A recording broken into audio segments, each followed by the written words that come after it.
Quem foi o primeiro Auror, como eles surgiram, quem criou o Quartel dos Aurores e o que é preciso para se tornar um deles. É o que você vai ver no episódio de hoje do Caldeirão Furado.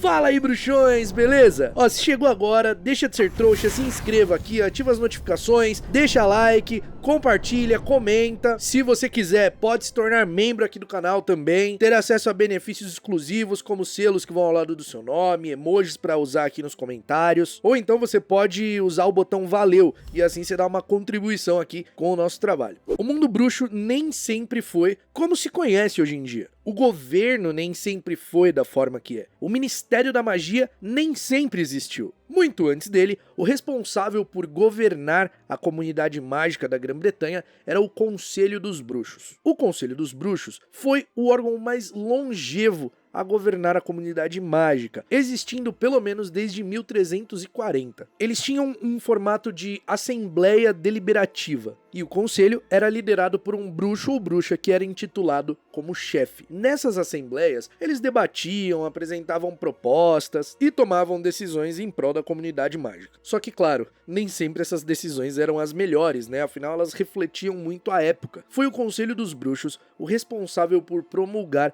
o Estatuto Internacional de Sigilo em Magia, que forçava todo ser mágico e criatura mágica a viver escondido dos trouxas. Esse estatuto foi assinado pela primeira vez em 1689, mas ele só foi colocado em prática mesmo em 1692. Paralelo a isso, o governo dos trouxas deixa de ser uma monarquia total e passa a ser uma monarquia parlamentar. O rei James II é deposto e substituído por William III e Mary II, que agora reinavam sob condições impostas pelo parlamento. Isso aconteceu em 1688. Então, em 1689, que é quando os bruxos assinam o Estatuto Internacional de Sigilo, um documento super importante, os trouxas assinam a Bill of Rights, que era o documento que limitava os poderes do rei ali, impedindo ele de governar sem o parlamento. E esse é um detalhe importante de se mencionar porque o Conselho dos Bruxos já estava em processo de reforma, transicionando ali para se tornar o Ministério da Magia. E nesse momento eles tentam contato com a monarquia pedindo uma lei de proteção que impedisse a caça às bruxas, porque na prática mesmo, poucos bruxos morriam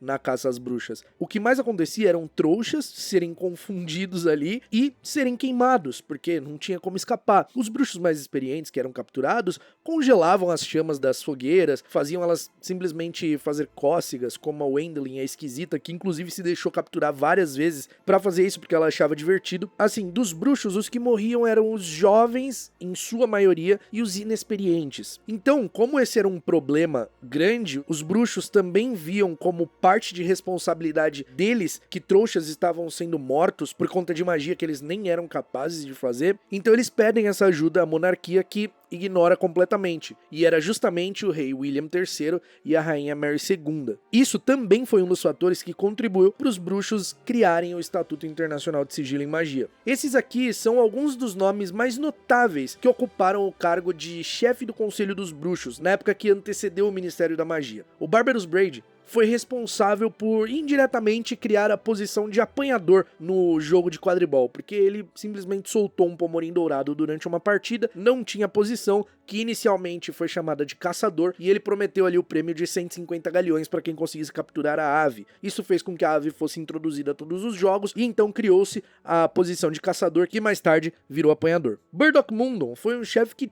até tinha boas intenções, mas não sabia como executar as coisas. Ele tentou estabelecer o que era um ser e o que era um animal e acabou causando uma grande confusão. Elfrida Clegg foi uma importantíssima chefe, porque foi ela quem consertou, de certa forma, a imbecilidade que Barbarous Braid fez de soltar uma criatura num campo de quadribol, e o Pomorim Dourado quase foi extinto por conta do Barbarous Braid, porque passaram a usar a criatura nos jogos e ele, toda vez que era capturado, acabava sendo morto. E aí ela cria um santuário para Pomorins Dourados e proíbe o uso dessas aves mágicas nos jogos. E aí então onde entra a criação do Pomo de Ouro ali no século XIII com Bowman Wright, que inclusive vivia em Godric's Hollow e foi um bruxo bruxo exímio encantador de metais que criou o pomo reproduzindo os movimentos do Pomorim Dourado. E aí vem Ulick Gamp, que é o último chefe do Conselho dos Bruxos. Ele já entra na transição ali pro Ministério da Magia e inclusive foi escolhido como o primeiro-ministro da magia. No seu mandato, o Ulick Gamp precisou lidar com uma sociedade bruxa muito dividida. Muitos eram contra o estatuto, outros a favor, os ânimos inflamados, muitos estavam assustados com essa nova medida, e então ele precisou lidar com isso, sendo ali o primeiro-ministro da magia, no ano de 1707, que foi quando o ministério foi formalmente estabelecido. E aí, ainda em seu mandato, foi o Ulick Gamp quem tornou imperdoáveis as maldições Cruciatus, Impérios e Avada Kedavra. Isso aconteceu em 1717, um ano antes dele deixar o cargo em 1718. Se no passado o governo bruxo não teve sucesso no contato com o governo trouxa, aqui nesse período as coisas mudam um pouco. Porque depois que os trouxas deixaram de ser uma monarquia total e se tornaram uma monarquia parlamentarista, o cargo de maior poder político, na prática, passou a ser o do primeiro-ministro, que na época que foi criado nem tinha oficialmente esse nome, era primeiro Lorde do Tesouro ou Chanceler do Tesouro. E ele surgiu em 1721, algum tempo depois, né? Teve um tempo aí até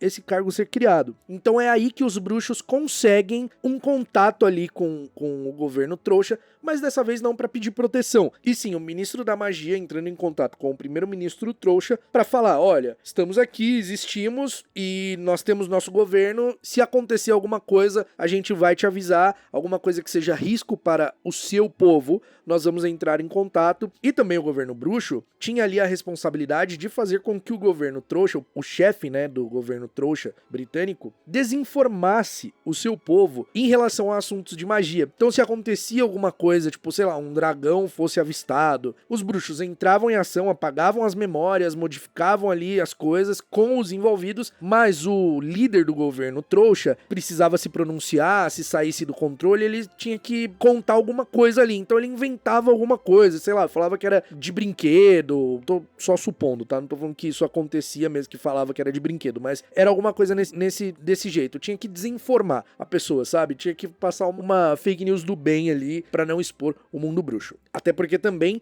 nenhuma pessoa num cargo tão importante de poder daquele se arriscaria a falar que era um dragão de verdade ou que era magia de verdade, porque ia ser considerado como maluco e ia perder o cargo. Mas um ponto importante é, o contato ele não veio imediatamente ali em 1721 do ministro da magia com o primeiro-ministro trouxa, porque no ano de 1718 quem assume o cargo de ministro da magia é um cara chamado Damocles Hall, que tinha uma política completamente anti-trouxa. Então, meu amigo, esquece que ele falou com o primeiro-ministro trouxa, que na época nem tinha esse nome ainda. E depois do Damocles Hall, que a título de curiosidade foi quem estabeleceu Azkaban como uma prisão cheia de dementadores ali, depois dele, quem assume o cargo de ministro da magia é um cara chamado Perseus Parkinson, que tentou inclusive proibir o casamento de bruxos e trouxas. Só que a comunidade bruxa estava cansada desse sentimento anti-trouxa, dessa coisa, e aí ele acabou perdendo o cargo. E por que eu precisei falar tudo isso para chegar até aqui? Porque esse é o nosso cara, esse é o cara importante na história desse vídeo. Eldritch Diggory assume o governo em 1733,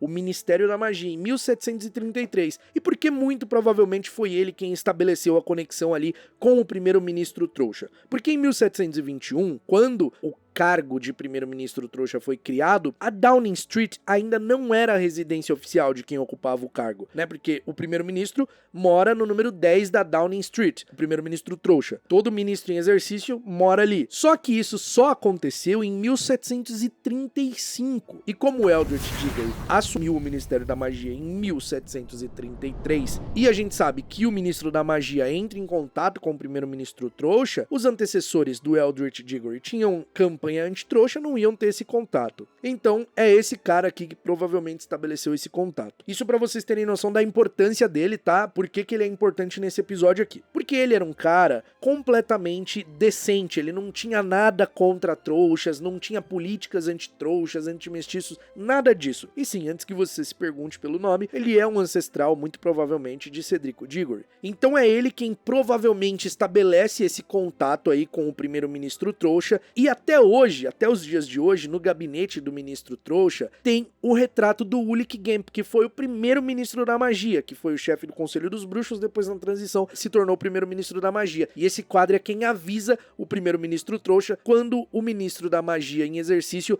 vai visitar, vai até ali o escritório para falar alguma coisa. Inclusive a lareira dele é ligada à rede de flu para que o ministro da magia possa aparecer por ali. Uma das coisas que marcou o governo do Eldritch Diggory também foi que ele tentou tirar os dementadores de Azkaban. Depois de visitar a prisão e ver a condição que os presos viviam, que era uma coisa completamente desumana, os presos sendo levados à insanidade, às vezes por crimes que nem eram tão pesados. Ele tenta tirar ali, ele estabelece um comitê para tentar tirar, mas a gente sabe que isso não acontece, porque né, no futuro a gente sabe que os dementadores estão ali. O fato é que o Eldritch Diggory também foi o responsável pela criação do programa de recrutamento dos Aurores. Por isso que a gente tá falando dele nesse episódio aqui. Ele cria esse programa de recrutamento para treinar esses bruxos e ter uma espécie de força policial para combater o crime de forma geral no mundo bruxo. Assim, o quartel dos Aurores é criado e ficava no segundo andar do Ministério da Magia, mesmo andar do Departamento de Execução das Leis da Magia, que inclusive é o departamento responsável pelo quartel dos Aurores, né? O quartel dos Aurores é uma divisão desse departamento. E quem foi o primeiro Auror do Ministério da Magia britânico? Nós não sabemos quem foi o primeiro, mas nós sabemos quem foi um dos primeiros. E o nome desse carinha é Hephaestus Gore.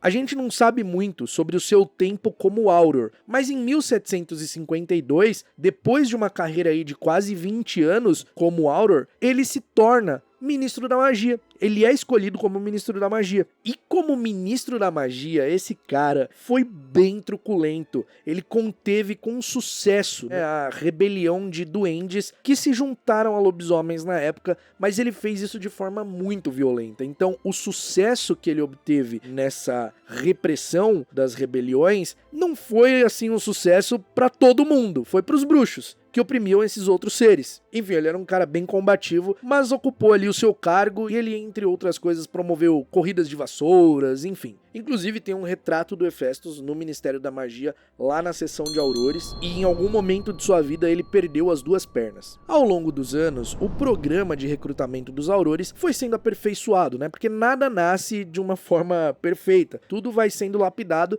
e também muito do governo, eu repito, é o reflexo da época. E de acordo com cada líder, as coisas iam sendo modificadas. O quartel dos Aurores, como eu disse, era subordinado ao Departamento de Execução das Leis da Magia, mas possuía um chefe próprio. E agora, o que é preciso para se tornar um Auror? Como se faz? O que um bruxo tem que fazer? Como que funciona isso? Bom, primeiro que isso começa lá na vida acadêmica, na escola, no 5º ano especificamente. O aluno precisa obter pelo menos 5 nomes que são necessários. Os nomes são os níveis ordinários em magia que eles prestam ali no 5º ano. Eles precisam obter pelo menos 5. Por quê? Desses 5 de matérias que são disciplinas específicas que eu vou falar, desses 5, eles precisam fazer os NIEMs. Eles só conseguem fazer os NIEMs, cursar e prestar os NIEMs se eles obtiverem os nomes no 5º ano. E as 5 matérias sugeridas são defesa contra as artes das trevas, transfiguração, feitiços, poções e herbologia. E a nota não pode estar abaixo de excede as expectativas, que é o equivalente ali a um 8, 9. Então o aluno presta os nomes, consegue os nomes, presta os NIEMs, consegue os NIEMs, que são os níveis incrivelmente exaustivos em magia, que já é o nível avançado ali para os alunos se formarem em Hogwarts, que eles prestam no 7º ano. E aí, tendo essas notas, o bruxo pode se inscrever no programa, mas não quer dizer que ele vai entrar não, porque ele também precisa ter a ficha limpinha, não ter nenhum problema com a justiça. O curso de preparação de Aurores é muito puxado, muito difícil, ele tem a duração de 3 anos, e a maioria dos bruxos que se inscrevem não concluem esse treinamento. Os alunos eram submetidos a inúmeros testes exaustivos de caráter e aptidão. E esse teste tinha o objetivo óbvio de prepará-los, né? Não só de prepará-los, mas ver como eles reagiam sob pressão nas situações que poderiam enfrentar de verdade. Algumas das disciplinas que faziam parte deste longo treinamento de 3 anos eram ocultação e disfarce, que o nome já sugere o que acontece, né? O aluno precisava se disfarçar ali, se ocultar, praticamente uma camuflagem linhagem bruxa, e quem se deu muito bem nesse teste foi a Tonks, enquanto ela treinava para ser Auror, porque ela era uma metamorfomaga, né? Então ela usava ali o seu próprio dom e se dava muito bem. Outra disciplina, furtividade e rastreamento. Obviamente, um Auror que esteja investigando alguma coisa, ele precisa de furtividade, ele não vai chegar fazendo um estardalhaço. Muitas das vezes ele não pode nem ser notado, ser percebido. E nesse a Tonks falhou um pouco porque ela era muito desastrada. Mas ainda assim ela conseguiu o resultado suficiente para poder ser aprovada. Instinto em batalha, claro, um Auror, além de ter conhecimento,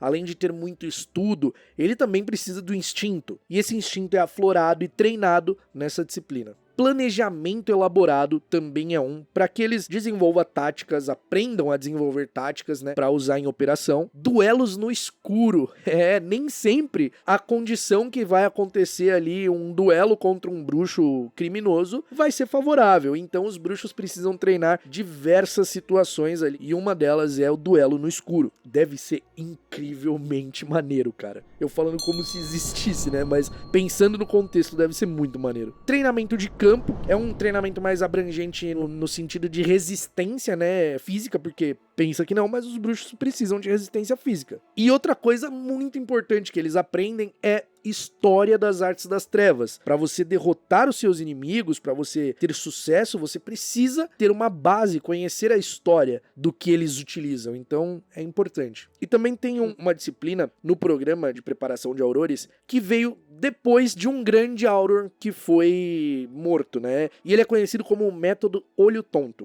E os alunos tinham que permanecer 1 hora em pé, se defendendo de feitiços assim, exaustivamente. Assim, claro, eles aumentavam a habilidade deles de se defender, né? Imagina, 1 hora ininterrupta de feitiços ali, os outros aurores mais experientes tacando feitiço e a pessoa tendo que se defender. Eles também tinham venenos e antídotos, porque é muito importante, né? Afinal, a gente sabe que não só os feitiços podem causar danos, mas poções também podem ser usadas. E claro, transfiguração avançada eles usavam bastante ali, porque muitas vezes os aurores se transfiguravam, disfarçavam, e entra um pouco ali no ocultação e disfarce, mas o ocultação e disfarce não abrange só a transfiguração avançada, ele abrange umas outras coisas, e aí a transfiguração avançada também entra ali. Então assim, é difícil, não é qualquer um que passa, não é qualquer um que conclui. Cada governo é responsável pelos seus aurores, pela sua força de segurança, e os aurores têm jurisdição somente nos seus países. Caso aconteça alguma coisa e eles são designados para colaborar com outro país, aí tudo bem, mas um auror não pode ir para outro país sem ser designado para isso. Pode acontecer, então um auror norte-americano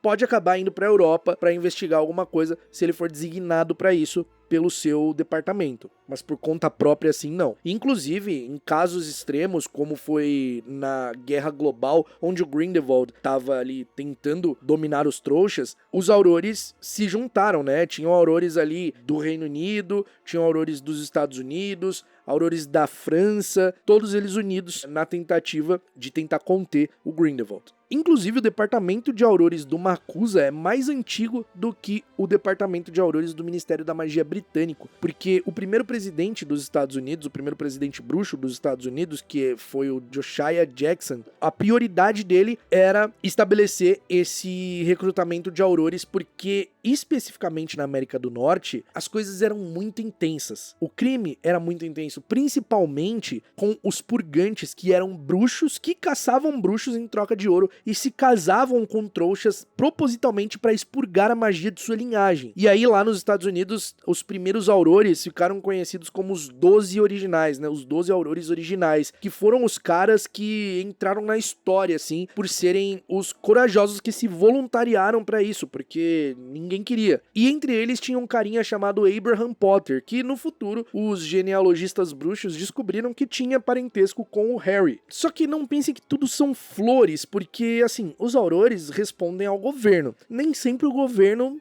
tá certo. Como na época da Guerra Bruxa Global, onde o Ministério da Magia alemão foi tomado, sofreu um golpe ali e os aurores eram a base desse golpe. O chefe dos aurores do Ministério da Magia alemão, Helmut, ajudou a tomar o Ministério da Magia, onde o chefe da Confederação Internacional dos Bruxos, que é a entidade, o órgão superior a todos os ministérios, né? Todos os ministérios do mundo respondem à Confederação Internacional dos Bruxos. O chefe supremo, que é o cargo de maior poder dos bruxos, decretou ali, que era o Anton Vogel, decretou que o Grindelwald era inocente. Ele era inocente das acusações, fazendo com que ele pudesse concorrer ao cargo do chefe supremo. E os aurores do Ministério da Magia alemão eram ali os grandes responsáveis por combater e prender opositores e mandar para prisões clandestinas, como a Erkstag. No Ministério da Magia britânico, a gente vê coisa parecida acontecendo, porque quando o Voldemort retoma as suas forças, né, ali no período que ficou conhecido como a Segunda Guerra Bruxa, e o Ministério da Magia, comandado pelo Fudge, adota uma postura negacionista em relação ao retorno do Voldemort, os aurores estão sendo usados para cumprir as vontades do ministro, que no caso a gente vê os aurores indo para Hogwarts, querendo prender o Dumbledore, tentam prender o Hagrid, atacam a Minerva McGonagall e ela fica hospitalizada por conta disso, mas esses são períodos específicos, né? Existiram grandes aurores, inclusive na Primeira Guerra Bruxa, os aurores foram uma linha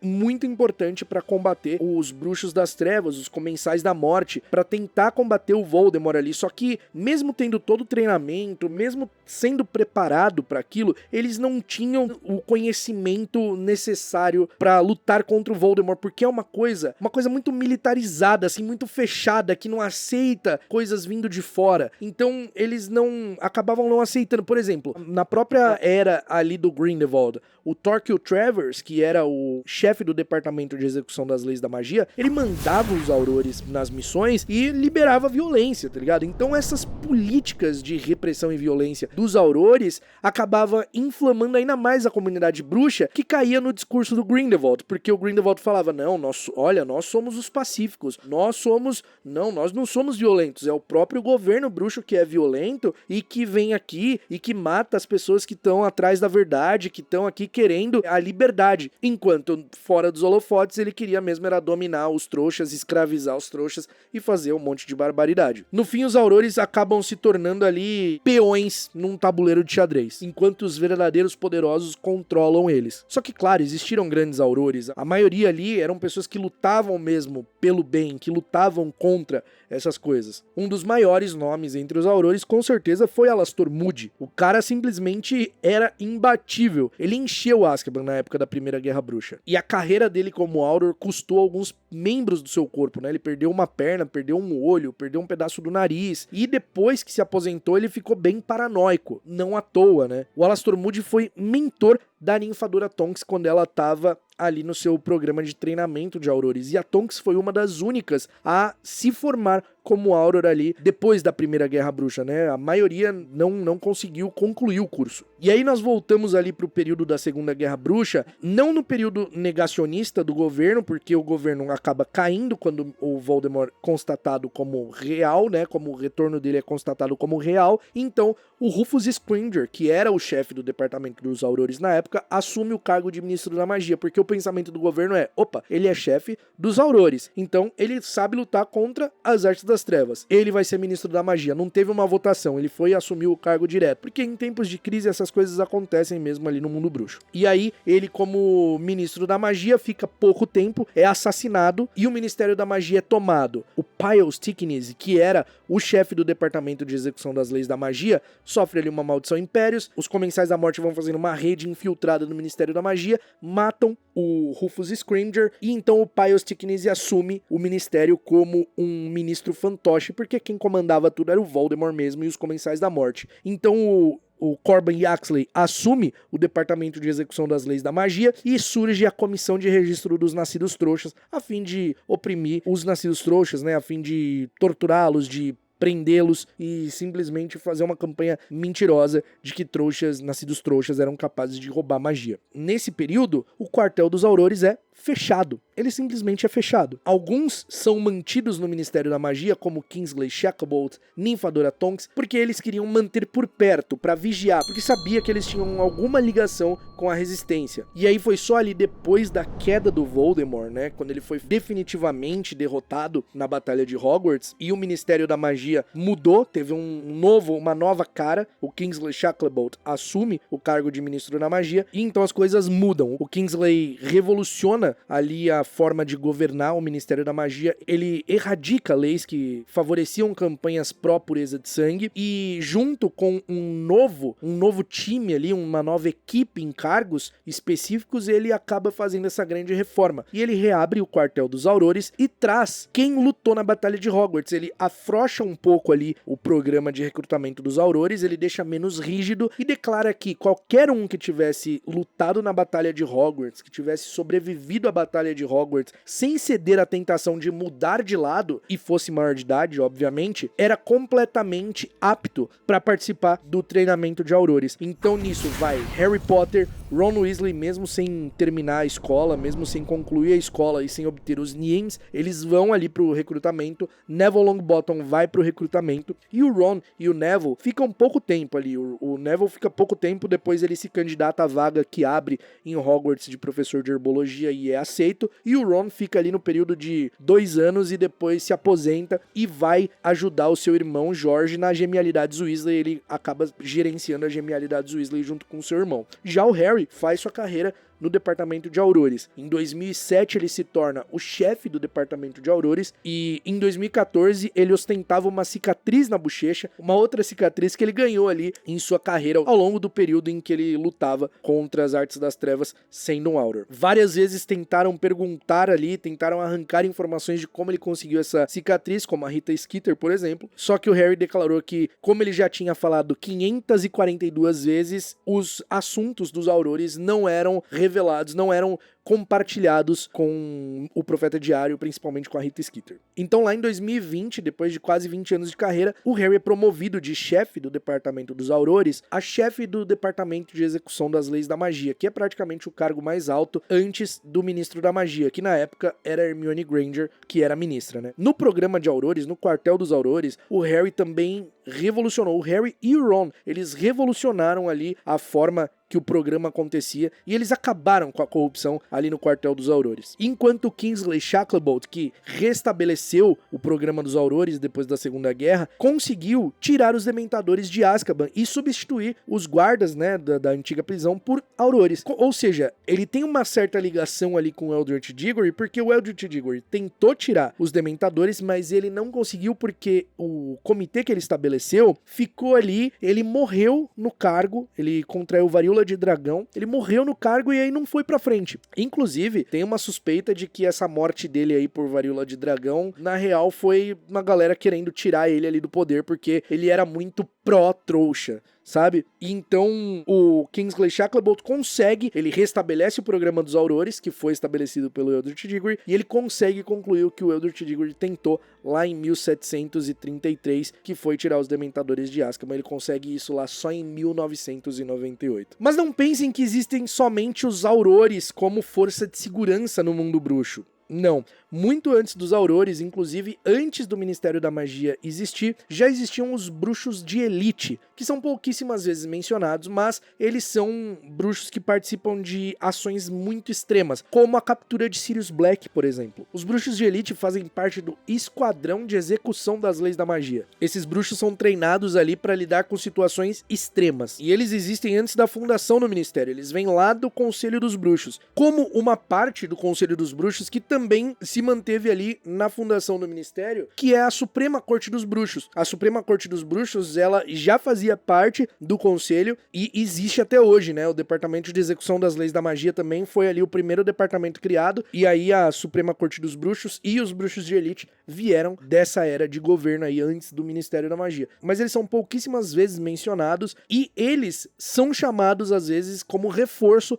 para os Aurores. Ou seja, esse grupo específico existe antes do Estatuto Internacional de Sigilo e Magia ter sido promulgado e colocado em prática lá em 1692. Mas é isso, essa foi a nossa viagem através do tempo, da história da magia do universo de Harry Potter. Eu espero que vocês tenham gostado de saber como surgiram os Aurores, como surgiu o Ministério, um pouco dessa parte política do mundo bruxo. Se você curtiu, não esquece de deixar seu like. Todo o conteúdo deste episódio aqui é oficial e canônico. Ele vem dos livros, dos textos escritos pela autora J.K. Rowling, que você pode encontrar no site Harry Potter, que era o antigo Pottermore, e também de alguns jogos da franquia. Obrigado por assistir até aqui, a gente se vê num próximo episódio do Caldeirão Furado, e até lá, mal feito.